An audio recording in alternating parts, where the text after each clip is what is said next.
आनंद मार्ग प्रचारक संघ आत्मोक्षार्थम जगत हिताय च की भावना से पूरे विश्व में मानवता की सेवा और कल्याण के लिए जाना जाता है। उसी कड़ी में पिछले 25 वर्षों से अद्भुतिका आनंद हितवादिनी आचार्य दीदी पेटरवार थाना क्षेत्र के अंतर्गत एक सेवा का कार्य कर रही थी धातु में। अभी कुछ दिन पहले से भारत सरकार द्वारा नेशनल हाईवे का प्रोजेक्ट भारत माला के नाम से उस होकर पास कर रही है। मैं ये बताना चाहता हूं यहाँ के तमाम जनता जनार्दन को और इस सोई सरकार को, जिस ब्रह्मचारिणी सत्य निष्ठा पर अपने जीवन को आधारित करने वाली सन्यासिनी ने अपना जीवन न्यौछावर कर दिया, उसके लिए जमीन दौलत और कोई मायने नहीं रखता। लेकिन अन्याय के विरुद्ध लड़ना उसका धर्म था। ये झारखंड की सरकार और भारत की सरकार बिना मुआवजा दिए, बिना किसी प्रकार का नोटिस दिए, उन्होंने आश्रम पर, अगर मेरे शब्दों में कहा जाए तो उन्होंने दिन दहाड़े आक्रमण किया और हमारी दीदी का कत्ल किया। एक ऐसी परिस्थिति क्रिएट किया जिस परिस्थिति के तहत यहाँ के सीओ ने, पेटरवार के सब इंस्पेक्टर ने, एसडीएम ने, सब लोगों ने एक षड्यंत्र रचकर उनके ऊपर इतना दबाव दिया और अपमानजनक शब्दों का प्रयोग किया। उस अपमान को वह सह न सकी और अंततः उन्होंने आत्माहुति मानवता के लिए दे दी। लेकिन मैं याद दिलाना चाहता हूं महाभारत को, उस इतिहास को मत भूलिए जिस दिन द्रौपदी का चिन्ह हरण हुआ और पूरी मानवता ये सोच रही थी कि द्रौपदी एक महिला है और उसका एक महीने का चीर हरण हो रहा है। नहीं, पूरी मानव जाति के लिए, नारी समाज के लिए अपमान की बात थी। और उसका परिणाम क्या हुआ? वह वस्त्र हरण करने वाला, वो अपमान करने वाला शासक, व्यक्ति, समाज, परिवार, उसकी दुर्दशा आपके सामने था। इतिहास गवाह है। आनंद मार्ग के संस्थापक और प्रवर्तक भगवान श्री आनंद मूर्ति जी को यही भारत की सरकार झूठे आरोप में जेल में बंद किया। और ये मैं नहीं कह रहा हूं, यह सरकारी रिकॉर्ड कहा जा रहा है कि उनके जहर दिया गया था उनको मारने के लिए, उनको गुंडे भेजे गए थे मारने के लिए पटना के बांकीपुर जेल में। लेकिन आपको याद होगा कि वो आनंद मूर्ति जी उस जहर को शिव की तरह विष समझकर पी गए और नीलेश्वर बन गए। और उन्होंने अपनी संगठन को जेल से ही पूरे विश्व में फैलाया। तो हम वैसे गुरु का शिष्य हैं जिसको कि पूरी दुनिया की सरकार भी डिगा न सकी। हमारे गुरुदेव को भारत के खुफिया एजेंसी के बड़ा अधिकारी ने कहा था कि मिस्टर सरकार, आपके जेल आने के बाद आपके सारे अनुयायी घर भाग गए, सन्यासी वस्त्र छोड़ दिए। आप भी अगर प्रौत दर्शन को विद्रोह कर लें तो हम आपको राष्ट्रीय संत का दर्जा देंगे और देश के खर्चे से, सरकारी खर्चे से सभी शहरों में आपके लिए आलीशान आश्रम बना देंगे। गुरुदेव का जवाब था कि मिस्टर ऑफिसर, तुम अपने सरकार की चिंता करो, मेरी संगठन की चिंता मत करो। ऐसा आनंद मार्ग का संगठन 1 मिनट में आग की पलक जितनी देर में गिरती है और जितनी देर में उठती है, उतनी ही देर में 100 बार मैं बना सकता हूँ और 100 बार मैं उसको खत्म कर सकता हूँ। इसलिए तुम मेरे ऑर्गेनाइजेशन की चिंता मत करो, मेरा ऑर्गेनाइजेशन अजर अमर है और आज आपके सामने में आनंदमय पूरे विश्व में अमर है। मैं इस सरकार को चेतावनी देता हूँ, जब तुम्हारी दिल्ली की सरकार आनंद मार्ग का कभी कोई बाल बाका नहीं कर सका, जो पूरी दुनिया को दादागिरी दिखाता है, अमेरिका, रसिया, चीन, ऑस्ट्रेलिया, वो कुछ नहीं कर सका, तुम मेरे क्या कर सकोगे? मेरे बलिदान के सामने में तुम्हारा झूठा अहंकार, तुम्हारा शोषण तंत्र, तुम्हारा भ्रष्टाचार पानी की बुलबुले की तरह नहीं टिकेगा। और मैं ये कह देना चाहता हूँ, ये आंदोलन ये मेरा आंदोलन नहीं है, ये किसी व्यक्ति का आंदोलन नहीं है, ये पूरे नारी समाज, पूरी मानव समाज का आंदोलन है। तुमने मानवता को सर्वसार किया है, इसलिए झारखंड का प्रशासन सावधान। मैं आपको यह वचन देता हूँ, अगर आपने न्यायिक जांच नहीं कराया तो वो हर्ष होगा जो उस सरकार ने जिसने झूठे केस में हमारे गुरुदेव को जेल भेजा था। अभी पूर्व वक्ताओं के बातों का समर्थन करते हुए उन्होंने भी कहा कि क्या हुआ जिसके ऊपर वो नाज करती थी, ये मेरा बॉडीगार्ड है, ये मेरी सुरक्षा है। उस सुरक्षा ने असली रूप दिखा दिया जब उन्होंने जनता का खिलाफ आपत्तिकाल की घोषणा करके और देश के किसी धर्म गुरुओं के ऊपर झूठा इल्जाम लगाया था, उसका परिणाम उसको मिला था। इसलिए वैसी स्थिति पैदा झारखंड में न हो जाए। और ये आंदोलन यहाँ नहीं है, आप झारखंड में आज बोकारो के शहर में जो आम जनसंख्या आप देख रहे हैं, इसके सैकड़ों गुना ज्यादा, हजारों गुना ज्यादा पूरे विश्व के प्रत्येक शहर में यह आंदोलन प्रारंभ है। कल ही टाटा में था, उसके पहले कलकत्ता, उसके पहले मेदिनीपुर, बांकुड़ा, इंदौर, भोपाल, जमशेदपुर, मुंबई, सभी शहरों में इस नारी के अपमान का आंदोलन होगा और होगा।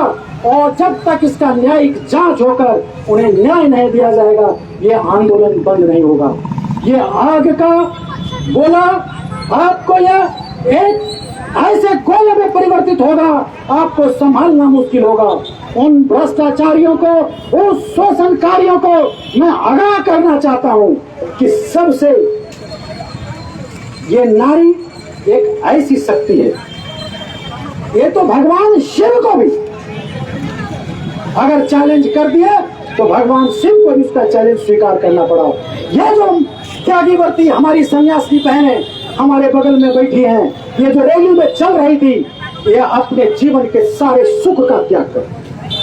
जरा सोचिए, आपकी बेटी और बहू 2 घंटे के लिए घर से बाहर जाती है तो आप कितने चिंतित होते हैं। जिन्होंने अपना सब कुछ छोड़कर, घर परिवार को छोड़कर केवल मानव की सेवा के लिए आई थी, और उसने कहा क्या था। और ये झारखंड के पुलिस और पेटरवार का सीओ क्या न्यायिक प्रक्रिया का भी अपमान किया।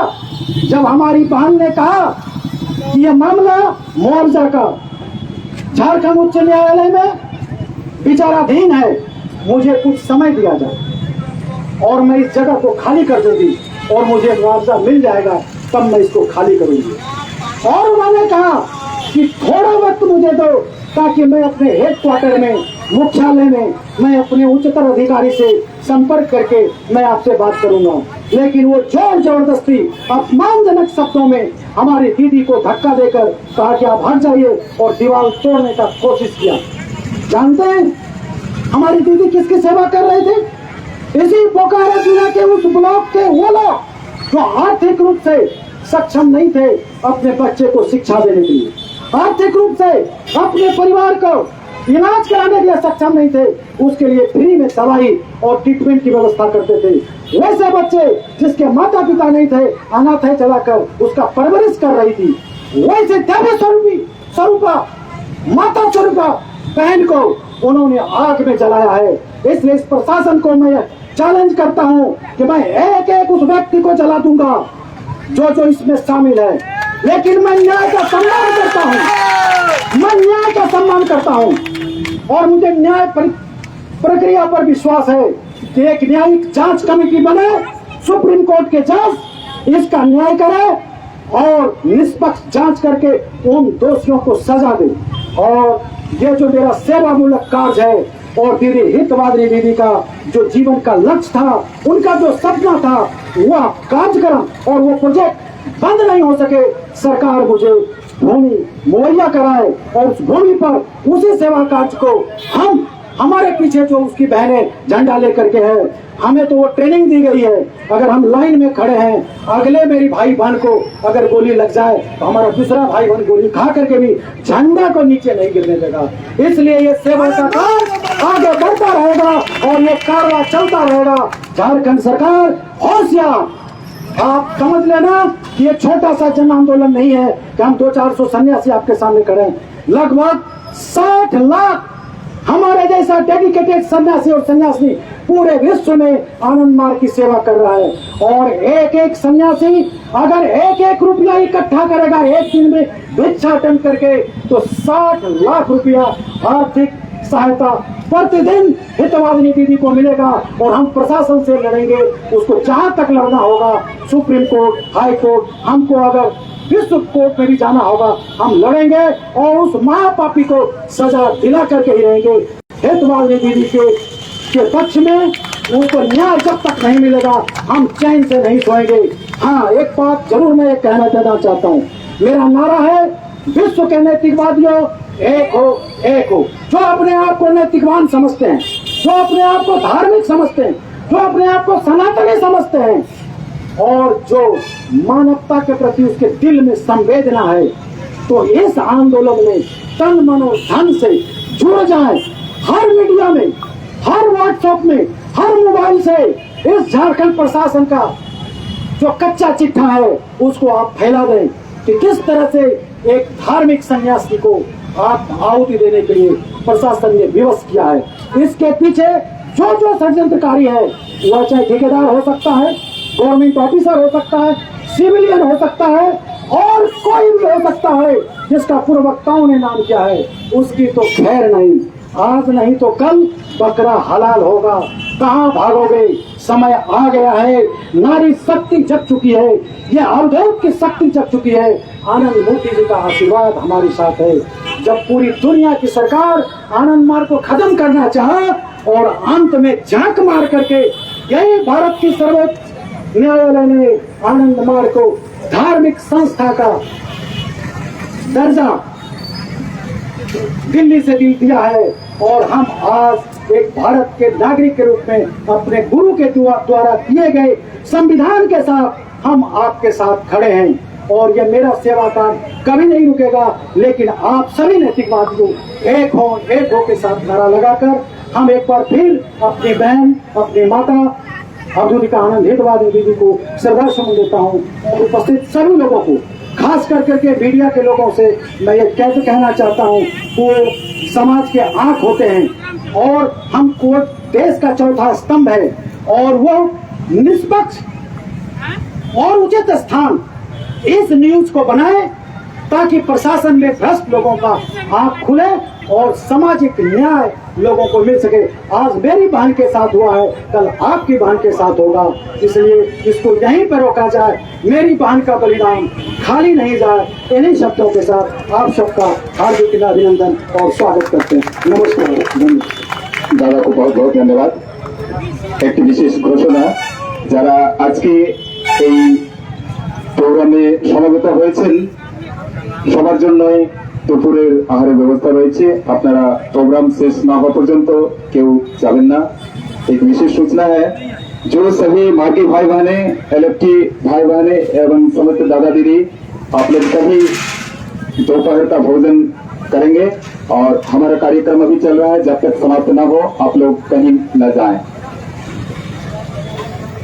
এখন আমাদের এখানে দাদা, শ্রদ্ধা মার্গী দাদা মনতোষ কুমার মন্ডল দাদাকে অনুরোধ করছি তার বক্তব্য রাখার জন্য।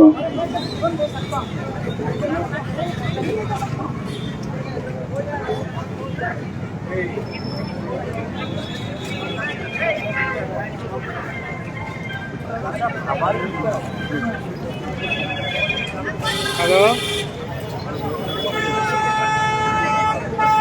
স্যার আমি দাদা ইয়েতে আছি এখন বোকারোতে।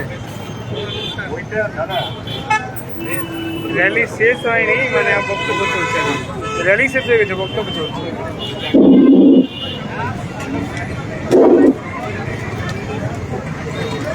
এখন বক্তব্য চলছে, আরো চলবে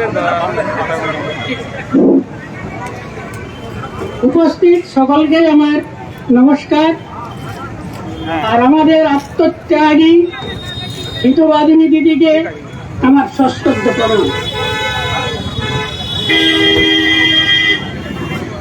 দিদি হিতবাদিনীর এই যে আত্মবলিদান, আত্মত্যাগ, আত্মাহুতি, এটা কোনো সাধারণ জিনিস নয়। এটা হচ্ছে অন্যায়ের বিরুদ্ধে প্রতিবাদ। আর এই অন্যায়ের বিরুদ্ধে প্রতিবাদ করার জন্য উনি আত্মদাহ করেছেন। আমি যতটুকু জানি যে যারা ওখানে সেদিনে গেছিল 12 তারিখ, যে সিও বা পুলিশ বল যারা ওখানে গেছে, তারা আমার মনে হয় এরা কাপুরুষ। কারণ দুটো মেয়ে ছেলের জন্য এতগুলো পুলিশ, এতগুলো গাড়ি দিয়ে সরানোর চেষ্টা। প্ল্যানিং ছিল ওই দুটো মেয়েকে সরিয়ে দিয়ে বিল্ডিংটা ভেঙে দেওয়া। আমি একটা প্রশ্ন করছি আমাদের ডিসি সাহেবা বা সিও সাহেব, ডিএলও সাহেব, সবাইকে, যে বিল্ডিংটাকে ভাঙার জন্য এরা গেছিল সেটা একটা শিক্ষায়তন, সেটা একটা স্কুল। সেখানে যে ছেলে মেয়েরা পড়ে তারা সব গরিব পরিবার থেকে এসেছে। স্কুল গ্রামটার নাম দারিদ্র, আর মানুষগুলো দরিদ্র, আর বেশিরভাগ সেখানে আদিবাসী ছেলে মেয়েরা আছে।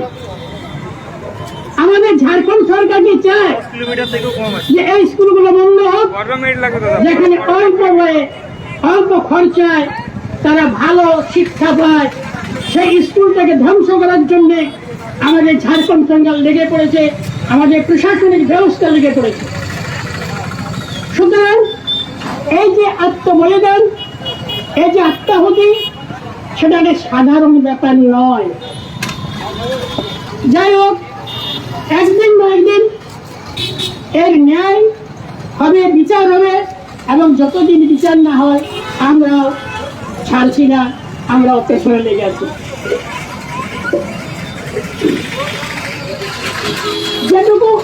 যেটুকু জানা আছে, একটা কথা আমার হঠাৎ মনে পড়ে গেল, বাংলায় একটা কবিতা মনে পড়ে গেল।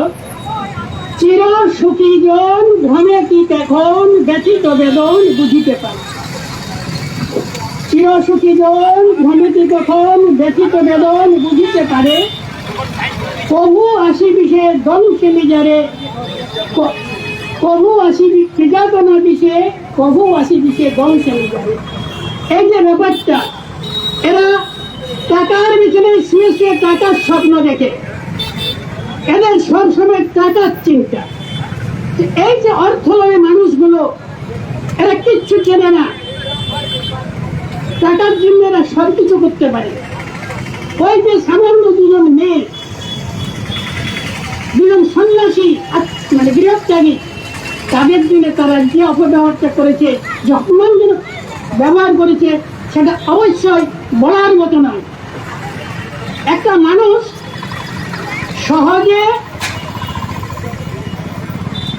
সহজে আত্মদাহ করে না, কেউ মরতে চায় না। পৃথিবীতে কেউ নেই যে মরতে চায়, একটা ছোট প্রাণী মরতে চায় না, সেও বেঁচে থাকতে চায়। তাহলে বুঝতে হবে, যখন যে মৃত্যুর জন্য তৈরি হয়েছে, তার মানে হচ্ছে ওর পিছনে বিরাট বড় একটা রহস্য লুকোনো আছে, যেটা আমরা ঠিক জানতে পারি। আর তার কারণ হচ্ছে আমাদের ঝাড়খণ্ড প্রশাসন বিভাগ। প্রশাসন যদি ঠিক মতো পদক্ষেপ নিত, তাহলে অবশ্যই এই ঘটনাটা ঘটতো না। এখন আসেনি তো, আমার মনে হয় যারা এইসব কাজে লিপ্ত, যারা চলবে তাহলে কেবল টাকার জন্য এই ঘটনা ঘটিয়েছে, তারা একটু কাটিয়ে বুঝে নেই যে আমরা তাদেরকে ছাড়ছি না। এর আগে আমার যে বক্তা, তিনি আনন্দবাজারের শক্তি সম্বন্ধে যথেষ্ট বলেছেন। আর আমি একটা জিনিস বলছি যে এই যে